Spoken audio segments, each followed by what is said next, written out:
שלום לכם. אתמול בערב התקשר אליי מניו יורק החבר שלי אליהו, הוא היה בהיסטריה. אתה לא מבין אהרון מה קורה פה, הוא אמר לי. מאז הסיפור עם השוטר שחנק את הבחור השחור, יש פה פשוט מלחמה, אנשים שורפים חנויות, דוקרים, בוזזים, הורגים שוטרים. עכשיו כבר מכניסים את הצבא, אהרון, כי המשטרה לא מסתדרת לבד. אמריקה נגמרת, אהרון, זו לא אמריקה שהכרת כשהיית פה. בהתחלה לא יצאנו מהבית חודשיים בגלל הקורונה. עכשיו, בגלל ההתפרעויות ברחובות, יש פה עוצר מ-1 בצהריים עד 6 בבוקר. אתה מאמין, אהרון? עוצר בניו יורק, בא לי לפקוט, אהרון. נו, שאלתי אותו, אז למה אתם לא חוזרים לארץ? אתה הרי ישראלי, היית באמריקה, הגשמת את החלום הישראלי, עשית גם כמה לירות, אבל עכשיו אליהו, אתה כבר לא ילד, אתה בן 60, לא הגיע הזמן לחזור לארץ.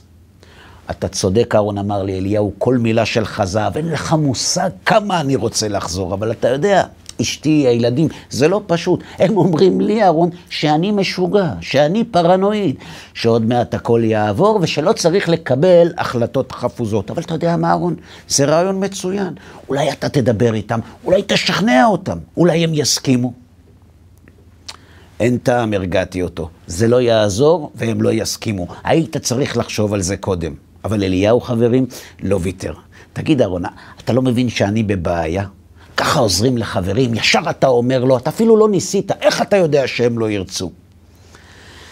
זה בגלל פרשת השבוע, אמרתי לו, בגלל חוק הזיכרון של הנוחות, לכן זה לא יעזור. וכשראיתי שאליהו לא מכיר את החוק, הסברתי לו אותו. בפרשת בעלותך אמרתי לו, התורה מתארת את התלונות של בני ישראל על משה במדבר ואת הגעגועים למצרים.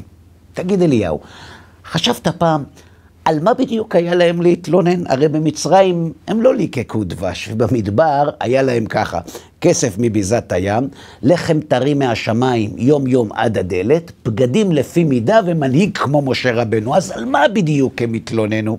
אתה יודע? תקשיב לפסוק. וישובו ויבכו גם בני ישראל ויאמרו מי יאכילנו בשר.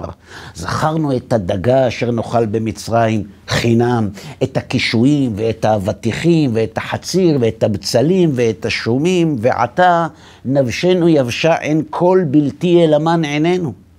תגיד אליהו, הבנת מה הם בדיוק רצו? לחזור למצרים? מה, הם שכחו מה היה שם? שכחו את הסבל? ממש לא, אליהו. בפסוקים האלה התורה מלמדת אותנו פרק חשוב על הטבע של איש הנוחות ועל הזיכרון הבררני שלו. נכון, במצרים היה קשה, היה שיעבוד והיה סבל. אבל במצרים היו גם אבטיחים בחינם וקישואים בחינם ודגים בחינם.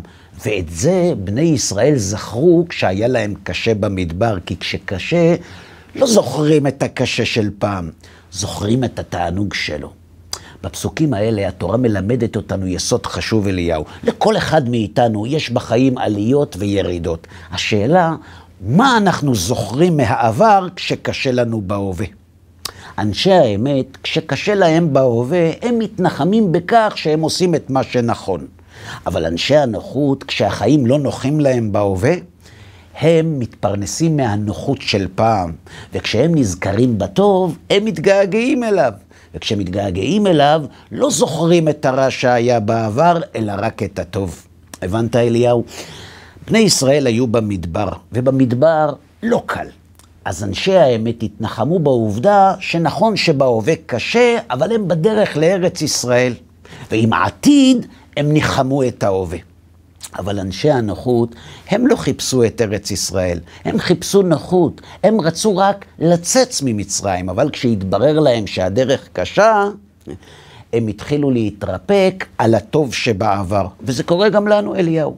כשהולכים לבית ספר, מתגעגעים לגן. כשהולכים לתיכון, מתגעגעים לבית ספר. כשהולכים לצבא, מתגעגעים לתיכון. וכשאנחנו מתחתנים, אנחנו נזכרים פתאום כמה טובה ויפה הייתה הרווקות. אתה מבין, אליהו?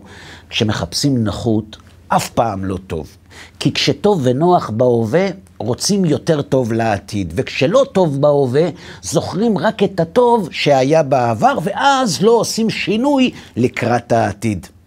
זה חוק הזיכרון של הנוחות, אליהו, ובגללו יהודי ארצות הברית לא עולים לישראל. למה? כי כשטוב להם הם שם, כי הם רוצים עוד. וכשרע להם שם, הם נזכרים כמה היה להם טוב בעבר, ולכן הם לא חושבים על הרע ונשארים שם בשביל העתיד. שנינו יודעים, אליהו, וגם אשתך יודעת, שאין עתיד ליהדות ארצות הברית, גם בלי הקורונה. כולנו יודעים מה ההתבוללות עושה ליהדות אמריקה, וגם כמה אנטישמיות יש אצלכם. אז למה לא מדברים על זה? בגלל האבטיחים, אליהו, בגלל חוק הזיכרון של הנוחות. מי שמחכה למשיח, אליהו, כדי לחזור לארץ יחד איתו, לא באמת יחזור גם עם המשיח. למה? כי לפני הוא לא חזר בגלל הנוחות שמפנקת, ואחרי הוא לא יחזור כי יהיה לו קשה עם הגעגועים לאבטיחים של אמריקה. לארץ ישראל, אליהו, מגיעים מרצון, מתוך אידיאל, מתוך אמת. לארץ חוזרים רק אלה שהנוחות החומרית אצלם היא בעדיפות שנייה. רק אלה שרואים בארץ ישראל ארץ קדושה. רק אלה שהאבטיחים של מצרים לא עושים להם את זה. ועוד נקודה לסיום, אליהו. לפני הרבה שנים, כשעוד הייתי בחור ישיבה, נסעתי פעם לניו יורק כדי לקבל ברכה מהאדמו"ר מלובביץ'. כשקרוב משפחה שלי החזיר אותי לשדה התעופה בדרך לארץ, שאלתי אותו איך זה שהוא רב בישיבה שמקפיד ומהדר כל כך במצוות, שמחמיר כל כך בכל דבר שבקדושה, איך זה שדווקא הוא גר בגלות ולא עולה לארץ? מילא אלה שמחפשים נוחות, אני מבין. מילא אם היית חסיד סאטמר עוד היה לך נימוק הלכתי, אבל אתה לא.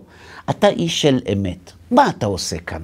על מה אתה חושב כשאתה אומר בברכת המזון על ארץ חמדה טובה ורחבה שנתת לנו? את מי אתה משקר? אתה יודע, אליהו, מה הוא ענה לי? בהתחלה הוא אמר שיותר קל לשמור מצוות בחול, ושהחרדים בארץ מאוד סובלים, ושיש בארץ שנאה לדת, ושמצוות יישוב ארץ ישראל בזמן הזה בכלל היא לא דאורייתא לחלק מהשיטות, ועוד כל מיני תירוצים לא רציניים. אלא שאני לא נתתי לו להתחמק. אם מצוות יישוב ארץ ישראל היא לא דאורייתא, אתה הרי מקפיד ומהדר אפילו במה שהוא לא דרבנן, אמרתי לו. אז איך זה שאתה אומר לי שאתה מסודר עם ההלכה? מה, אתה מחפש להיות רק מסודר או להדר? בקיצור, אליהו, בסוף הוא אמר לי שאני עוד בחור צעיר ושלא הכל בחיים שחור לבן, ושהחיים קצת יותר מורכבים ממה שאני חושב. ועל זה לא היה לי מה לענות, כי באמת עוד הייתי צעיר. היום, אליהו, אני אמנם לא זקן, אבל כבר לא ילד. היום אני יודע שבאמת לא הכל בחיים שחור לבן. ובגלל שאני כבר לא ילד, אני מבין שגם אנשים שרוצים אמת, לפעמים אוהבים את האמת רק בגלל שהיא נוחה. השאלה, אליהו, איך אנחנו נדע אם גם אנחנו כאלה? איך נדע אם אנחנו רוצים את ארץ ישראל בגלל הנוחות או בגלל האמת? פשוט מאוד, אליהו. כשהקורונה תיעלם וכשהמרינס ידכאו את ההשתוללות ברחובות וכשהכלכלה תחזור למה שהיא הייתה באמריקה, תצפה שוב בסרטון ותשאל את עצמך אם אתה עוד רוצה לחזור לארץ או שבעזרת השם בעתיד. אם תמשיך לרצות, אתה, אליהו, איש של אמת. אבל אם לא, אז אולי עדיף שתקשיב למשפחה שלך.